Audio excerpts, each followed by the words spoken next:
Ongoing geopolitical hostilities have tested the resilience of every economy in the world, including India. The well-calibrated and coordinated monetary and fiscal policies adopted in our country went a long way in shielding our economy from these shocks and helped us to emerge even stronger than before.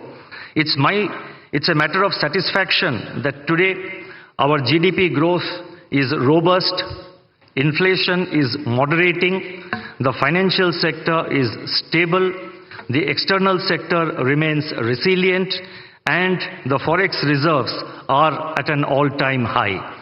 Over the years, the Reserve Bank has emerged as a symbol of stability, resilience, and commitment to the welfare of our citizens. This has been possible due to the contributions made by generations of the team RBI. As we move towards RBI at 100, the Reserve Bank remains focused on ensuring a stable and strong financial system that would act as a bedrock for our country's economic progress. With these words, let me once again welcome the Honorable Prime Minister and the other dignitaries present in the dais and each one of you who is present here in the audience to this commemorative event of 90 years of the Reserve Bank. Thank you. Namaskar.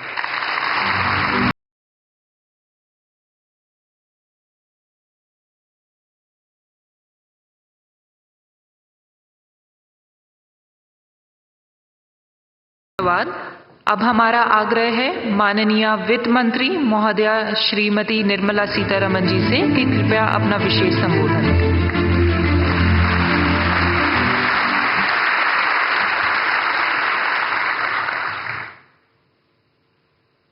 Respected Prime Minister, Honorable Governor of Maharashtra, Chief Minister of Maharashtra, my colleagues in the Council of Ministers, Deputy Chief Ministers of Maharashtra, Governor Reserve Bank, all invited dignitaries, media, I'm here on a very happy occasion when today we mark the 90th anniversary of Reserve Bank of India. RBI, the Central Bank of India, has actually had a remarkable checkered history. It stands tall among its peers on several counts. Once in a century pandemic, the COVID, hit us. The RBI adopted and in fact deployed conventional and unconventional range of instruments to provide liquidity and to promote growth and to ensure financial stability. The two examples that I can cite and which can stand before as a classic example are the moratorium on loan repayments and also the liquidity infusion which happened during that time. Later came the Russia-Ukraine war. RBI's measures primarily aimed at two things. One, to address the inflation and the forex market's volatility. RBI, in fact, has been one of the earliest to recognize the non-transient nature of inflation. One of the few central banks, if I may say so, to front-load policy rate hikes in particular. Forex reserve management is also something on which we have this opportune moment to recall the work done by the RBI. Building up reserves, including foreign exchange interventions. In the past few years, India's capacity to manage and also to take care of external imbalances and uncertainties have significantly improved purely because of the professional management of the RBI. Rupee has exhibited lower volatility and orderly movements is what we notice of the rupee, and they are in relative terms to the rest of its peers. Managing India's banks is something which I'll recall at this time. A decade ago, balance sheet problem, today is a balance sheet advantage, and that advantage accrues to our economy. Collaborative effort of the Government of India and RBI, the asset quality management, prompt corrective action framework are all great functions well carried out by our true regulator of the banks, Reserve Bank of India. Fiscal and monetary policy coordination, as always, the Government of India is one of the governments like very many others, and RBI manages its debt, which is very important for government. Inflation management, despite monetary tightening pressures and the measures which have been taken for monetary tightening, has stabilized the G-Sec yields, which is very important for the economy. The stability in G-Sec markets has contributed to overall financial market resilience and investor confidence in the Indian economy.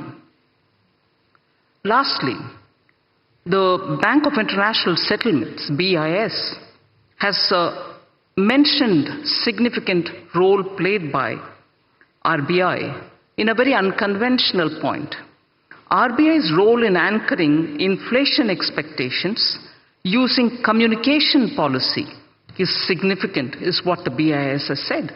And I'm sure not one in this audience would disagree with that. Apart from forward guidance, it was used for explaining the rationale. The policy of communication management has been used for explaining the rationale for the measures taken by the RBI. Thus, in the economy, confidence was built, and then optimism, if I can say so, optimism has been held up even during pandemic, held high and never let down. So optimism building is a very beautiful function which the RBI during crisis time has handled, because it adopted this unconventional instrument of communication with the people. And final word, institutional integrity is something which I would credit the RBI, and among very many central banks, India's RBI, for its institutional credibility, needs a big applause in the 90th anniversary. Thank you very much.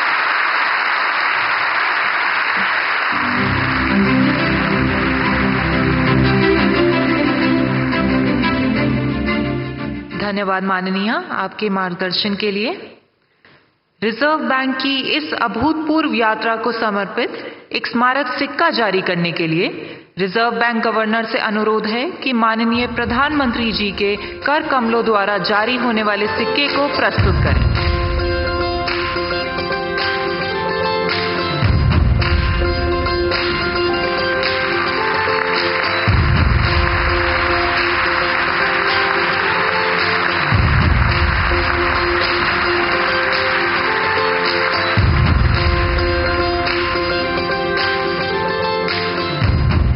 बहुत धन्यवाद माननीय। आज हम एक ऐसे ऐतिहासिक क्षण के साक्षी बन रहे हैं जहां हम भारतीय रिजर्व बैंक के 9 दशकों की यात्रा को मना रहे हैं, जिसमें रिजर्व बैंक ने कई नई कार्यप्रणालियों की शुरुआत की और कई पुराने कार्यों में नवीनता लाई है। आइए देखते हैं इस यात्रा को दर्शाते हुए एक लघु film.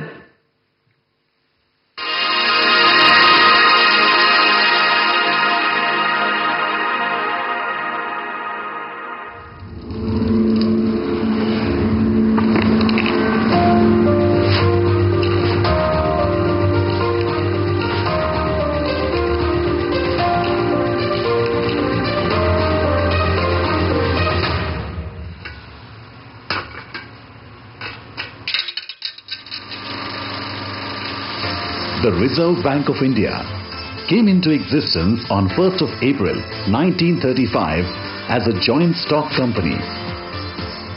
It was nationalized in 1949. Over the last 9 decades, through its multifarious functions, the RBI has played a crucial role in the development of Indian financial sector and the economy. As the currency issuer of the country, the RBI has ensured supply of good quality banknotes. It has achieved near self-sufficiency in printing and sourcing of security features of banknotes by setting up of currency printing presses, paper manufacturing units and in-house ink factory. Being the banker and debt manager to the central and state governments, the Reserve Bank has managed their market borrowing programs and facilitated development of the government securities market, introduction of new instruments, strengthening market infrastructure and expanding the participant base, including retail investors, have ensured deepening of financial markets. India's monetary policy framework has evolved from monetary targeting to flexible inflation targeting, which was introduced in 2016. This was a major structural reform and has fostered price stability. RBI's monetary policy decisions are backed by its robust research and data analysis. The Reserve Bank is also responsible for the country's foreign exchange and reserves management. Its role has evolved over the years from being a regulator to a facilitator in an environment of market-determined exchange rates. A number of measures have been taken to simplify foreign exchange regulations for facilitating investment and trade. As the regulator and supervisor of a large part of the financial sector, the RBI has played a crucial role in promoting a sound and efficient financial system in the country. The regulatory and supervisory architecture of the financial system has been comprehensively restructured in the recent years. As a part of its commitment to financial inclusion, the Reserve Bank's policy on priority sector lending and many other measures has channelized credit to the needy sectors of the economy. This has given a strong fillip to financial inclusion. To strengthen customer protection and grievance redress mechanisms, the scope of Banking Ombudsman Scheme has been gradually widened.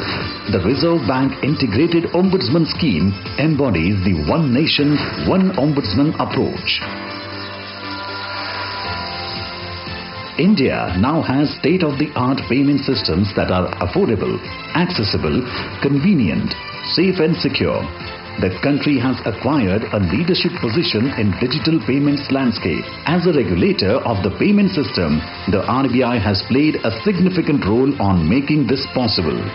As part of promoting responsible innovations in financial services, the regulatory sandbox of the Reserve Bank provides a platform for developing solutions with focus on innovation and research in the fintech space. Giving further fillip to innovation, the RBI has taken a pioneering role among central banks by introducing the digital rupee, the central bank digital currency, in 2022 as a pilot project. The RBI has also been an institution builder in niche areas of the financial services sector. In its 90 years journey, the Reserve Bank has navigated through turbulent times with commitment and determination. This was prominently visible during the COVID-19 pandemic and the war in Ukraine. India's financial system and the economy have emerged stronger from these unprecedented global shocks. As we commemorate 90 years of the RBI, we rededicate ourselves to building a robust financial system that is future-ready and contributes to the well-being of our country and the people.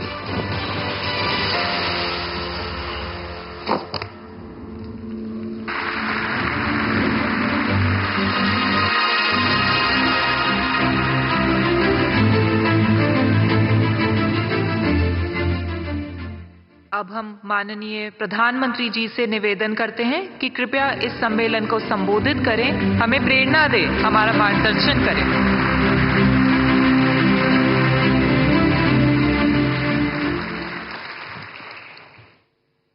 Maharashtra के राज्यपाल श्री रमेश बैस जी, मुख्यमंत्री श्रीमान एकनाथ शिंदे जी, मंत्रिमंडल के मेरे सहयोगी निर्मला सीतारमन जी,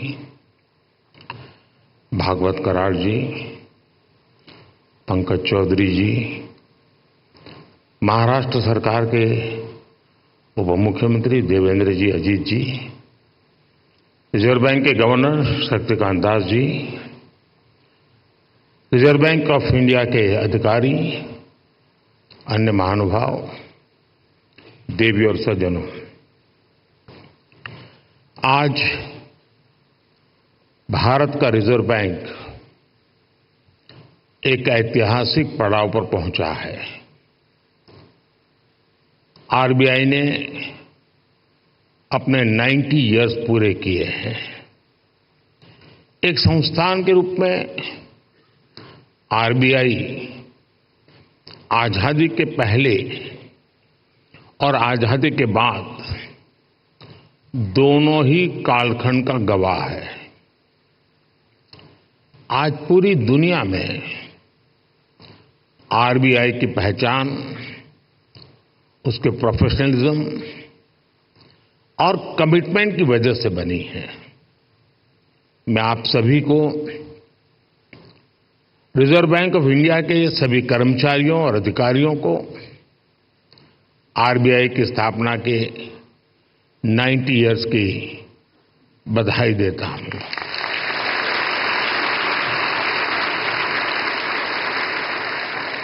और इस समय जो लोग आरबीआई से जुड़े हैं उन्हें मैं बहुत सौभाग्यशाली मानता हूं।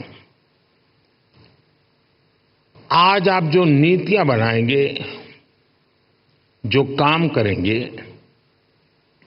उनसे आरबीआई के अगले दशक की दिशा तय होगी। ये दशक इस संस्थान को उसके शताब्दी वर्ष तक ले जाने वाला दशक है और ये दशक विकसित भारत की संकल्प यात्रा के लिए भी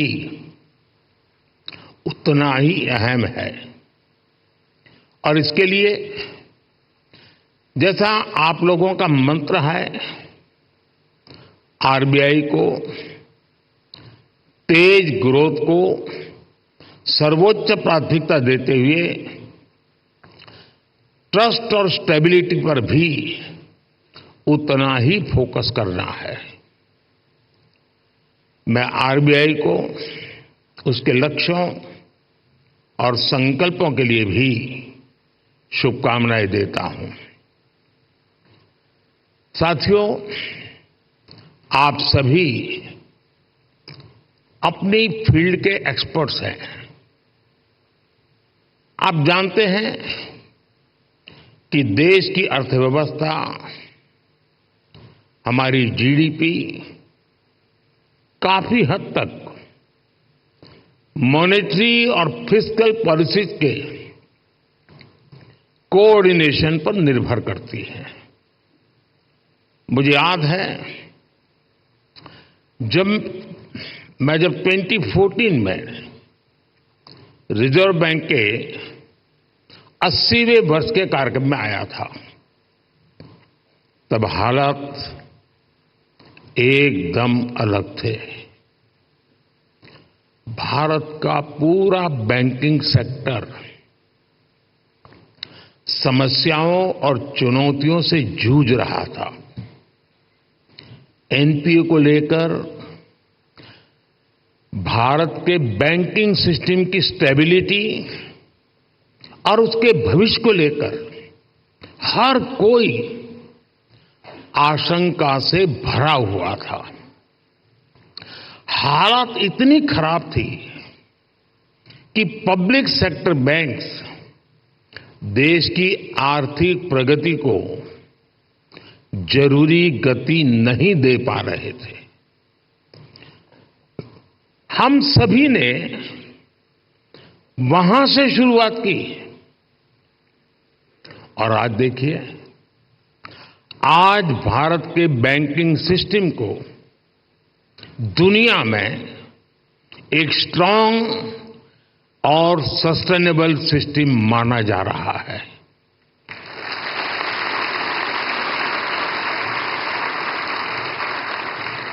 जो बैंकिंग सिस्टम कभी डूबने की कगार पर था, वो बैंकिंग सिस्टम अब प्रॉफिट में आ गया है और क्रेडिट में रिकॉर्ड वृद्धि दिखा रहा है। फ्रेंड्स, आप भी जानते हैं कि सिर्फ 10 साल में इतना बड़ा परिवर्तन आना आसान नहीं था।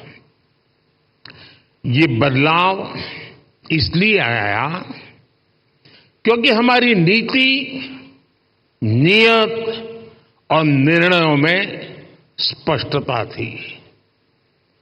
ये बदलाव इसलिए आया क्योंकि हमारे प्रयासों में दृढ़ता थी, ईमानदारी थी।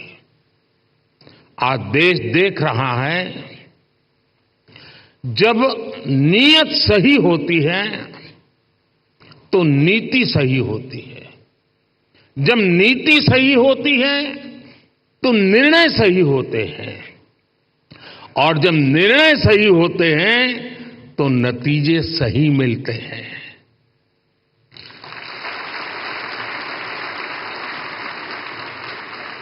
इन शॉर्ट, मैं यही कहना चाहता हूं, नीयत सही तो नतीजे सही।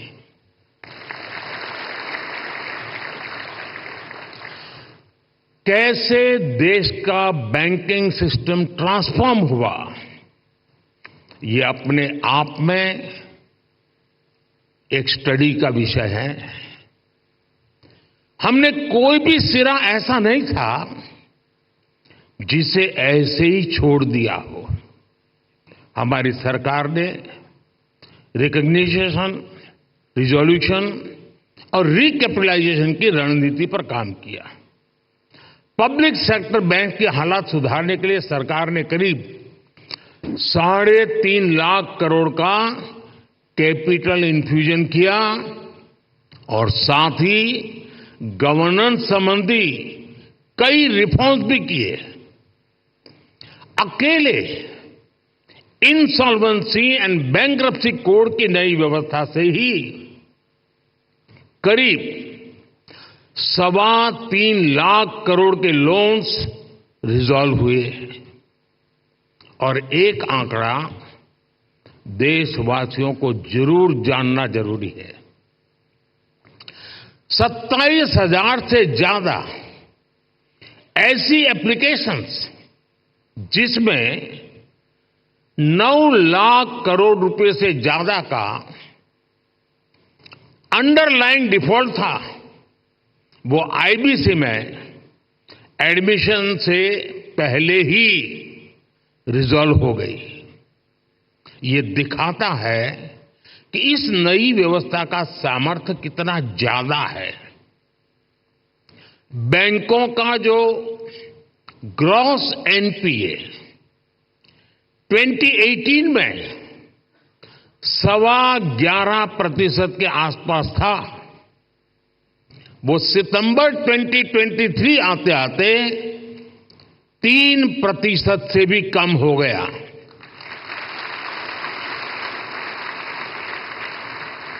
आज ट्विन बैलेंस शीट की समस्या अतीत का हिस्सा हो चुकी है। आज बैंक की क्रेडिट ग्रोथ 15% तक हो गई है और मैं इन सभी उपलब्धियों में आरबीआई की सहभागीदारी और प्रयासों की भी बहुत बड़ी भूमिका रही है और वो बधाई के पात्र हैं। साथियों, आरबीआई जैसे संस्थान के बारे में चर्चा अक्सर फाइनेंशियल डेफिनेशन और कठिन टर्मिनोलॉजीज तक ही सीमित रह जाती है। आपका कार्य जितना जटिल है, उसमें यह स्वाभाविक भी है, लेकिन आप जो काम करते हैं उससे देश के सामान्य मानव का जीवन सीधे तौर पर प्रभावित होता है।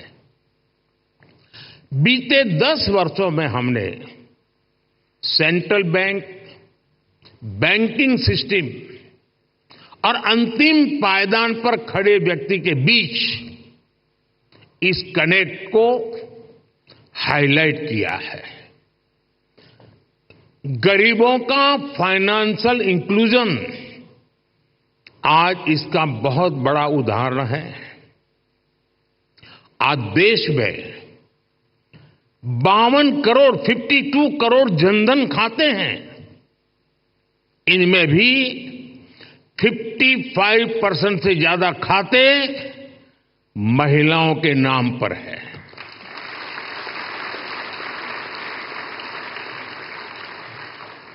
इसी फाइनेंशियल इंक्लूजन का प्रभाव आप एग्रीकल्चर और फिशरीज जैसे सेक्टर्स में भी देख सकते हैं।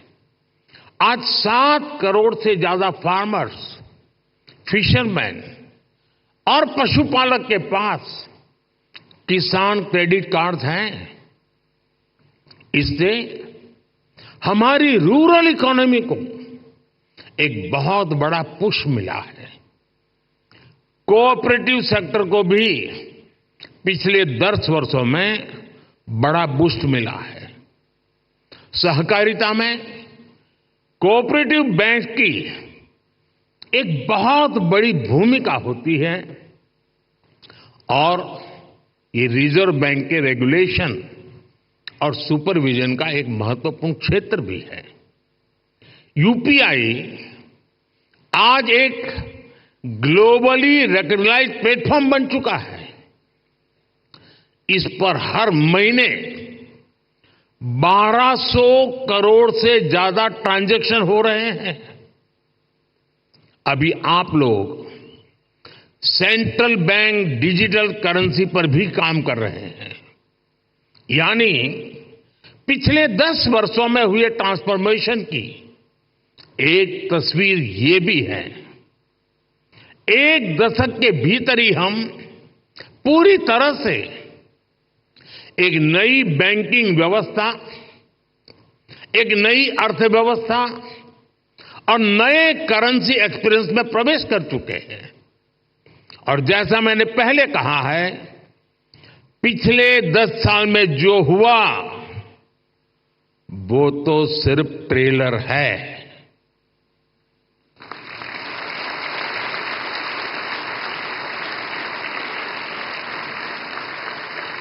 अभी तो बहुत कुछ करना है। अभी तो हमें देश को बहुत आगे लेकर जाना है। साथियों, बहुत जरूरी है कि हमारे पास अगले 10 साल के लक्ष्य बिल्कुल स्पष्ट हो।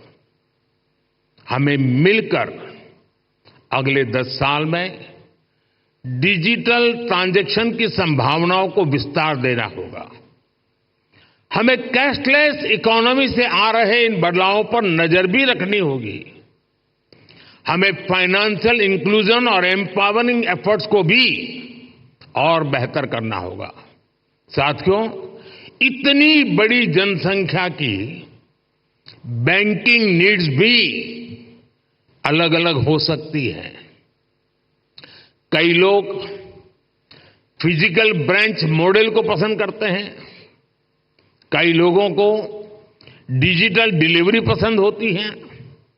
देश को ऐसी नीतियां बनाने की जरूरत है जिससे ईज ऑफ डूइंग बैंकिंग बेहतर हो और सभी को उनकी जरूरत के अनुसार क्रेडिट एक्सेस मिल सके। डीपीआई के क्षेत्र में भारत को अग्रणी बनाने के लिए हमें आर्टिफिशियल इंटेलिजेंस, मशीन लर्निंग की निरंतर मदद लेनी चाहिए। भारत की प्रगति तेज गति से हो, इंक्लूसिव हो, सस्टेनेबल हो, इसके लिए रिजर्व बैंक को लगातार कदम उठाते रहने होंगे। एक रेगुलेटर के तौर पर आरबीआई ने बैंकिंग सेक्टर में रूल बेस्ड डिसिप्लिन और फाइनेंशियली प्रूडेंशियल प्रैक्टिसेस को सुनिश्चित कराया है, लेकिन इसके साथ ही ये भी आवश्यक है कि आरबीआई विभिन्न सेक्टर्स की भविष्य की जरूरतों का आकलन करते हुए अभी से तैयारी करे, बैंकों को प्रोत्साहित करे, प्रोएक्टिव कदम उठाए। मैं आपको विश्वास दिलाता हूं कि सरकार आपके साथ है।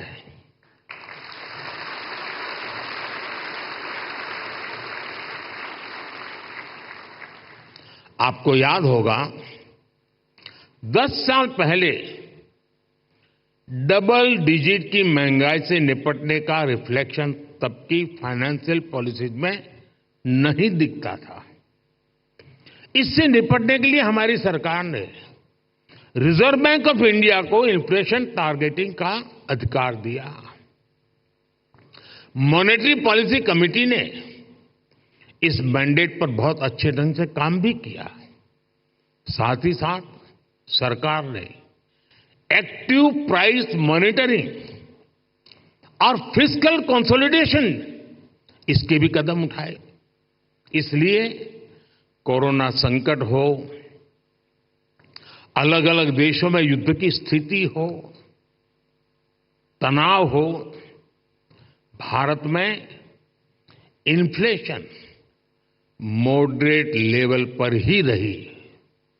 साथियों, जिस देश की प्रायोरिटी स्पष्ट हो उसे प्रोग्रेस करने से कोई नहीं रोक सकता।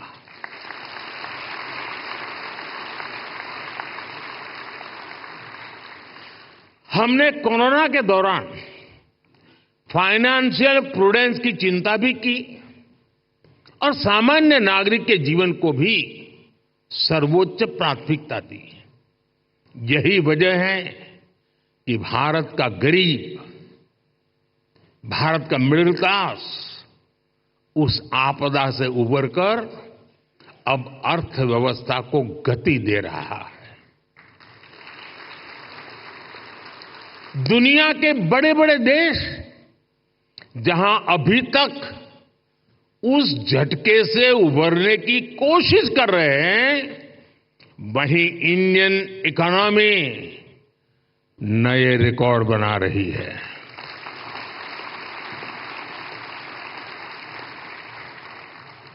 भारत की सफलता को आरबीआई वैश्विक स्तर पर ले जा सकता है।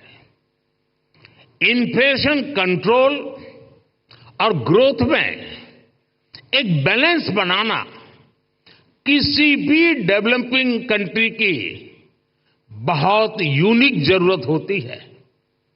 इससे निपटने के लिए कौन कौन से मॉनेटरी टूल्स हो सकते हैं, इसके बारे में सोचना बहुत आवश्यक है। आरबीआई इसके लिए एक मॉडल बनकर ग्लोबल लीडरशिप की भूमिका निभा सकता है। और ये बात मैं 10 साल के अनुभव के बाद कहता हूं, और ये बात दुनिया को निकट से जानने समझने के बाद कह रहा हूं। और इससे पूरे ग्लोबल साउथ को बहुत बड़ी मदद मिल सकती है। फ्रेंड्स, अगले 10 साल के टारगेट तो तय करते हुए हमें एक बात और ध्यान रखनी है, वो है भारत के युवाओं की एस्पिरेशंस। भारत आज दुनिया के सबसे युवा देशों में से एक है। इस युवा एस्पिरेशंस को पूरा करने में आरबीआई का अहम रोल है। बीते 10 साल में सरकार की पॉलिसीज की वजह से नए नए सेक्टर्स बने हैं। इन सेक्टर्स में देश के युवाओं को नए अवसर मिल रहे हैं। आप देखिए, आज ग्रीन एनर्जी जैसे उभरते हुए क्षेत्रों का विस्तार हो रहा है। सरकार सोलर एनर्जी और ग्रीन हाइड्रोजन जैसे सेक्टर्स को प्रमोट कर रही है। आज देश में इथेनॉल ब्लेंडिंग को लगातार बढ़ाया गया है। डिजिटल टेक्नोलॉजी में आज भारत एक प्राइम प्लेयर बनकर उभरा है। हमने स्वदेशी 5G टेक्नोलॉजी पर काम किया है। डिफेंस सेक्टर हम बड़े एक्सपोर्टर की भूमिका में आ रहे हैं। एमएसएमई पूरी भारतीय अर्थव्यवस्था और मैन्युफैक्चरिंग सेक्टर की बैकबोन जैसे हैं। ऐसे सारे सेक्टर्स में अलग अलग तरीके के कर्ज की जरूरत होती है। कोरोना के समय हमने एमएसएमई सेक्टर के लिए जो क्रेडिट गारंटी स्कीम बनाई, उसने इस सेक्टर को बहुत बड़ी शक्ति दी थी। रिजर्व बैंक को भी आगे out of the box policies के बारे में सोचना होगा। और मैंने देखा है हमारे शक्तिकांत जी आउट ऑफ बॉक्स सोचने में माहिर है।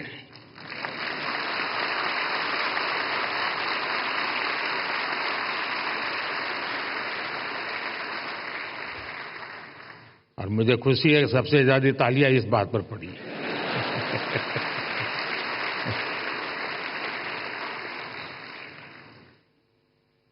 विशेषकर नए सेक्टर्स में हमारे युवाओं को पर्याप्त क्रेडिट अवेलेबिलिटी मिले, ये सुनिश्चित किया जाना बहुत जरूरी है। साथियों, 21वीं सदी में इनोवेशन का बहुत महत्व रहने वाला है। सरकार इनोवेशन पर रिकॉर्ड इन्वेस्ट कर रही है। आपने देखा है, अभी अभी हमने जो इंटरिम बजट दिया, उसमें इनोवेशन के लिए 1 लाख करोड़ रुपए का रिसर्च फंड भी बनाया है।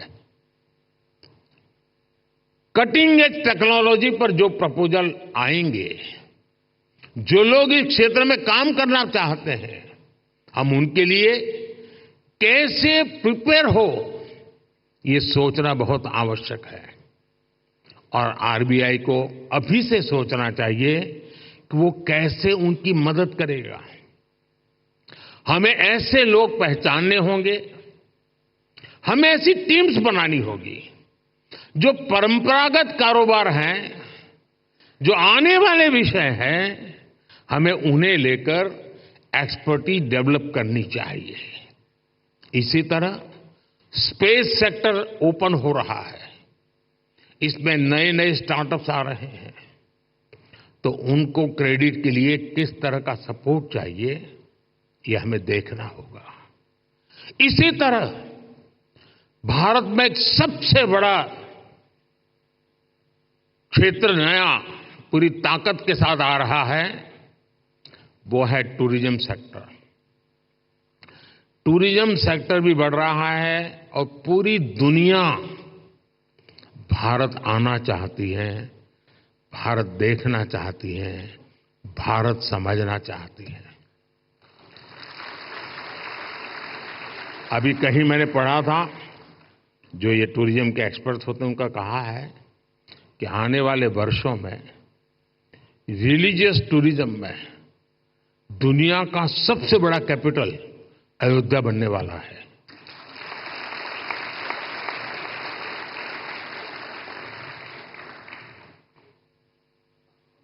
हमें देखना होगा कि इस सेक्टर को फाइनेंशियल सपोर्ट करने के लिए हमारी क्या तैयारी है। जो देश में नए नए सेक्टर्स बन रहे हैं, हमें उनमें अभी से एक्सपर्टीज डेवलप करनी चाहिए और उनको हम कैसे सपोर्ट करेंगे, इस पर भी पहले से मंथन होना चाहिए। अभी 100 दिन मैं चुनाव में बिजी हूं,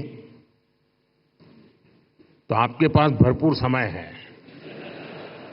आप सोच के रखिए, क्योंकि शपथ लेने के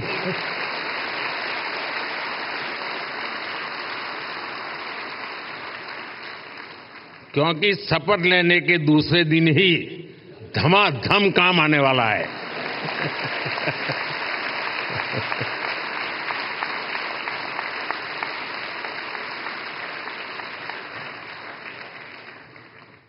साथियों, हम लोगों ने फाइनेंशियल इंक्लूजन पर बहुत काम किया है, डिजिटल पेमेंट पर बहुत काम किया है।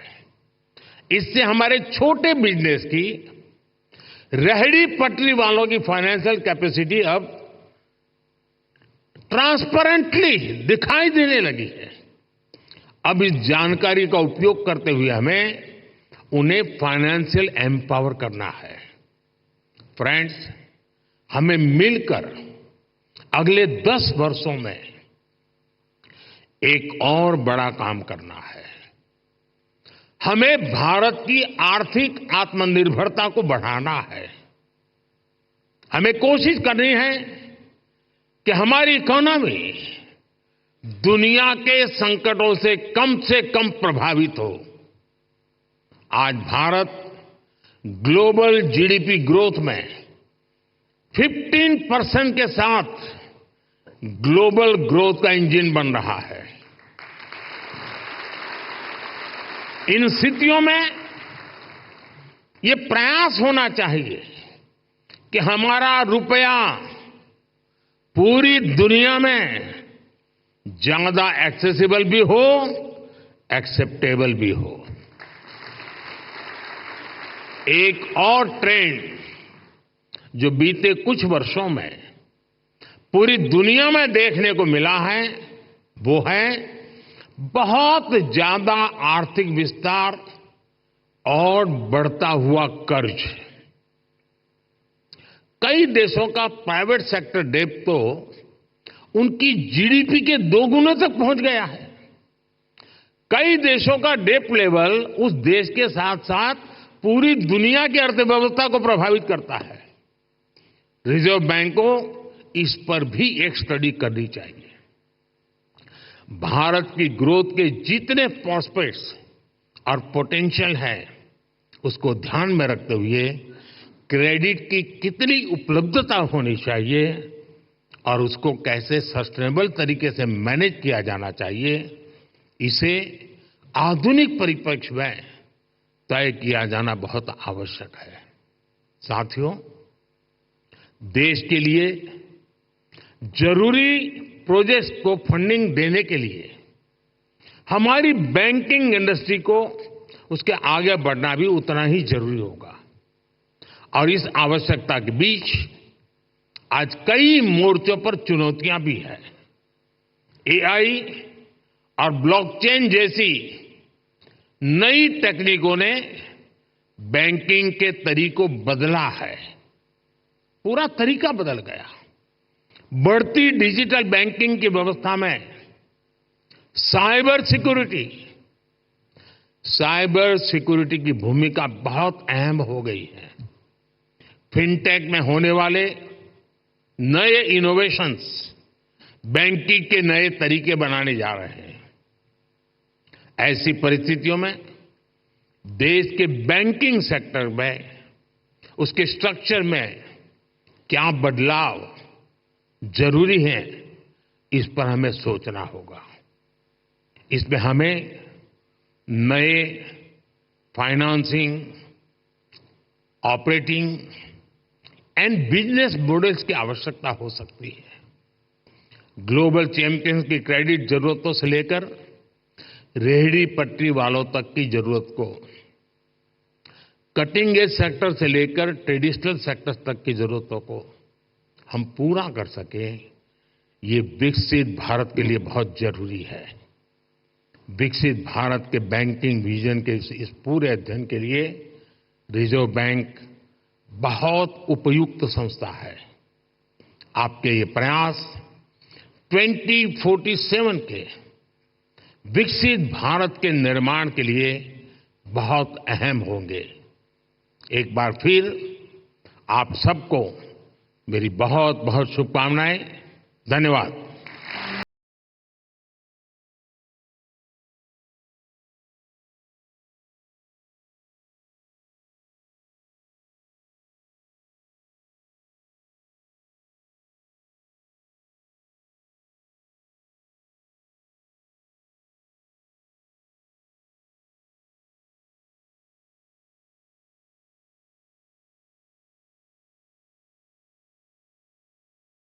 बाद RBI एट 90 विशेष समारोह, जिसमें प्रधानमंत्री ने अपना संबोधन दिया और बताया कि किस तरीके से RBI जो है